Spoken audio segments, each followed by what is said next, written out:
All right, let's see what we can do today. All right, so what is the index of refraction of a refracted medium if the angle of incidence in water is 45 degrees and the angle of refraction in the second medium is 29 degrees? All right, what is the index of refraction of a refractive medium? So for this one, I think we're just going to use Snell's law.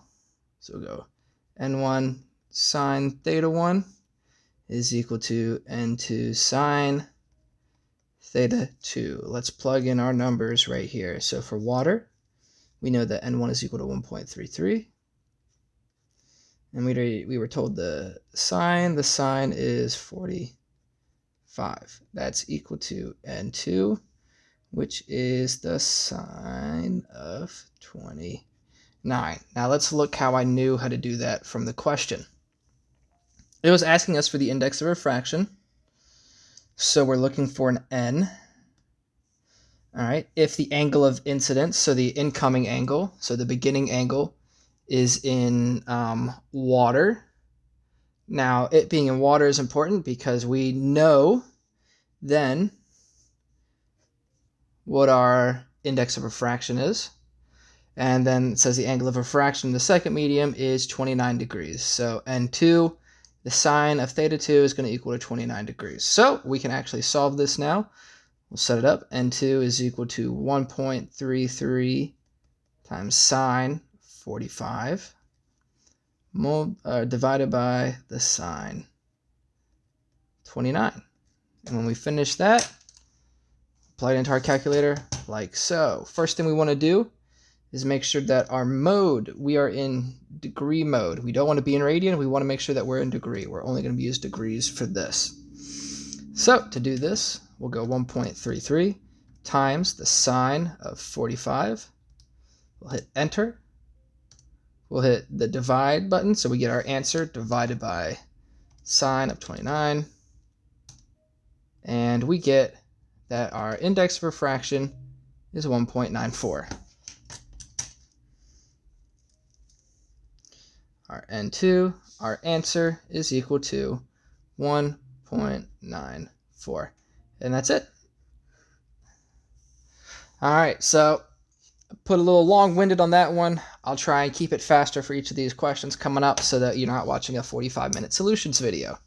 Here we go. Next one. Calculate the frequency and period of a wave of light with a wavelength of 6.7 times 10 to the negative 7 meters. Okay, so a wave of light. So right away we know that this has a velocity that's equal to c, which is equal to 3 times 10 to the 8 meters per second. We're not doing miles per second. I know that other worksheet was weird, but for this, for most of mine, I'll say meters per second. For the entire test, it'll be the same way. Don't worry about miles per second. That was only for that one worksheet. So we're going to use the very basic equation for this one. V equals frequency times wavelength. So let's find our frequency first. To find our frequency, we'll say that frequency is just equal to velocity divided by wavelength. As you can see, I just divide the wavelength over. So we get frequency by itself. And we'll just plug our numbers. So frequency is equal to 3 e to the 8 over 6.76 e negative 7. And it's going to equal 3 e to the 8 divided by 6.67 e negative 7. 4.5 times 10 to the 14th.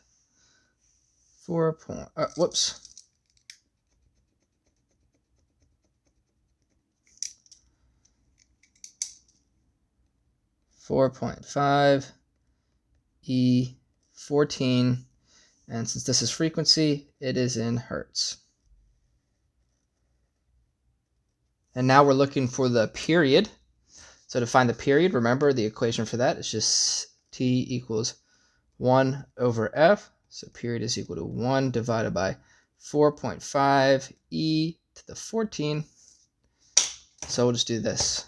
1 divided by 4.5 E14.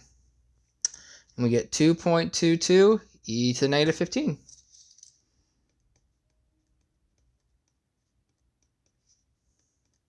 And since it's the period, it's in seconds.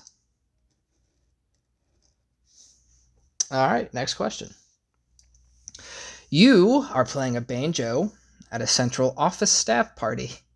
You pick a note with a frequency of 440 hertz as the flatbed truck you are sitting on is rolling towards the listener. So let's draw a picture of this event as it asks in letter A. So letter A, let's draw a picture. Let's say our flatbed truck is right here.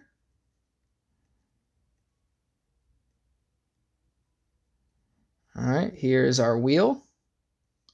This is me playing the banjo, sitting on a stool.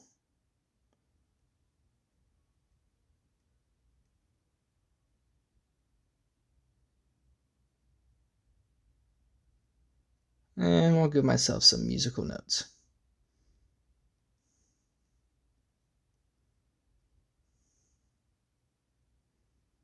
How about that? Now, we are putting off music going this direction. All right, the sound waves are going this direction. And our listener is sitting right here. And if we look back in the question, we're saying that actually I'll draw a ear right here. There you go. So that's our ear. So the listener sitting right there. We're actually rolling towards the listener. So we have a positive velocity in this scenario. So the observer is hearing the sound coming towards them. All right, so there's our picture. Let's work on letter B now. So this is quite clearly a Doppler shift question. So to begin, we'll go ahead and write the equation for Doppler shift, which tells us that the frequency that somebody observes is equal to the frequency of the source multiplied by the velocity of the wave minus the velocity of the observer divided by the velocity of the wave minus the velocity of the source.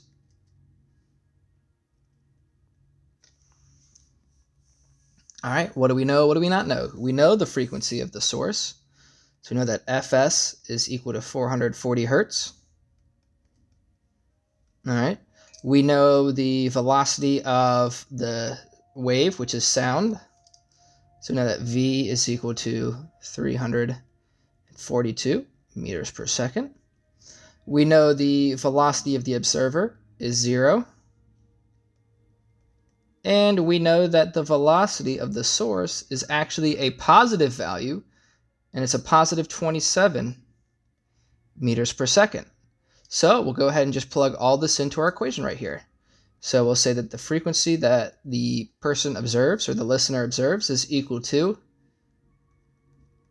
440 multiplied by 342. And that's a minus 0 at the top, remember, so we can just sort of leave that out.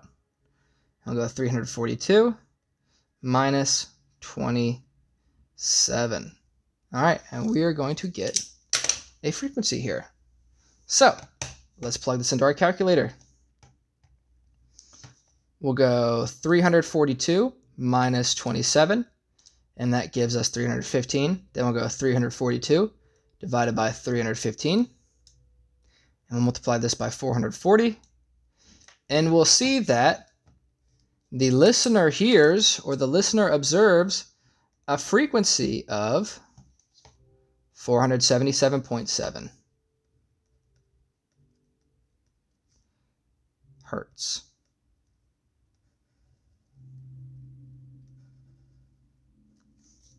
All right, our first page is done. All right, we're on to question number 4. Calculate the angle of total internal reflection for light coming into a layer of air from crown glass. Now, remember, the important thing to remember about total internal reflection is that, well, let's write the equation first. Total internal reflection, or finding the critical angle, is the sine of theta c, and theta c is equal to the critical angle. The sine of theta c is equal to n2 divided by n1. And now the important thing to remember about total internal reflection is that the n1 has to be greater than n2, or else there is no total internal reflection. n1 always has to be greater than n2. So this can really easily help us with solving this. So we need to find the two values for n, or the two indexes of refraction, for crown glass and air. If you look at the front, we have those right there. So air is 1, crown glass is 1.523. So if we go for the angle, we'll say that the sine of the critical angle is equal to 1 divided by 1.5, and that is 1.523. 5, 2, 3.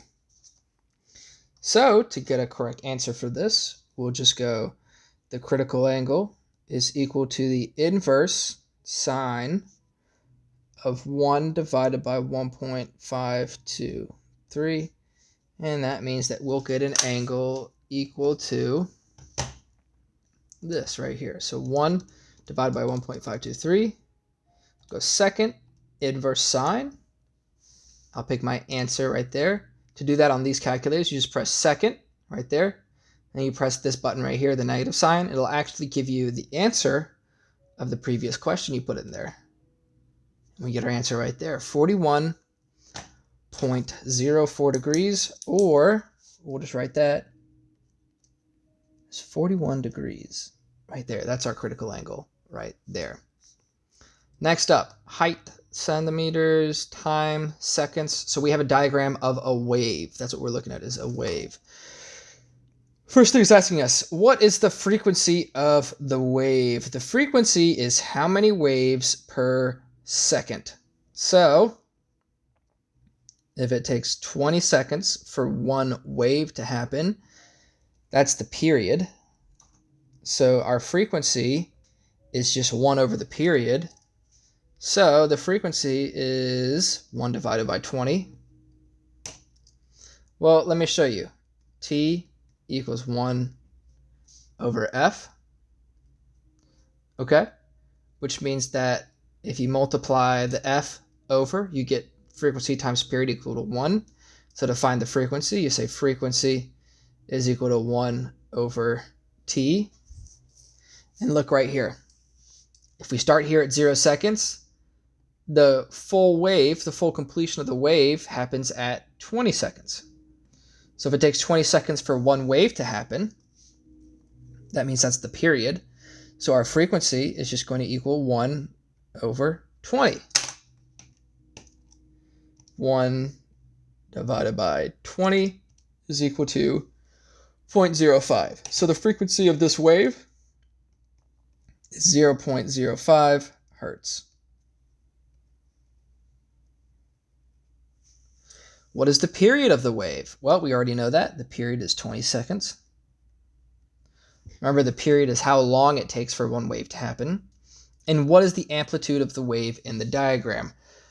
Look at that. It gives it to us already. It looks 15 centimeters is our amplitude. So the amplitude is 15 centimeters. Again, the amplitude is how far away it is from the middle line. So 15 centimeters that way, 15 centimeters that way, 15 centimeters that way. That is our amplitude. All right, last one on this page. A sound wave of 567 hertz or 576 hertz travels through air at 335 meters per second. Determine the period of the wave. All right, so we got to find the frequency. Hey, look at that. We already know the frequency. If we're just looking for the period, we can just use our frequency. So t is equal to 1 over f. Remember, we're looking for the period only. So if t equals 1 over f, that means our t is going to equal 1 over 576. 1 divided by 576. That means we get a period of 0.0017 seconds.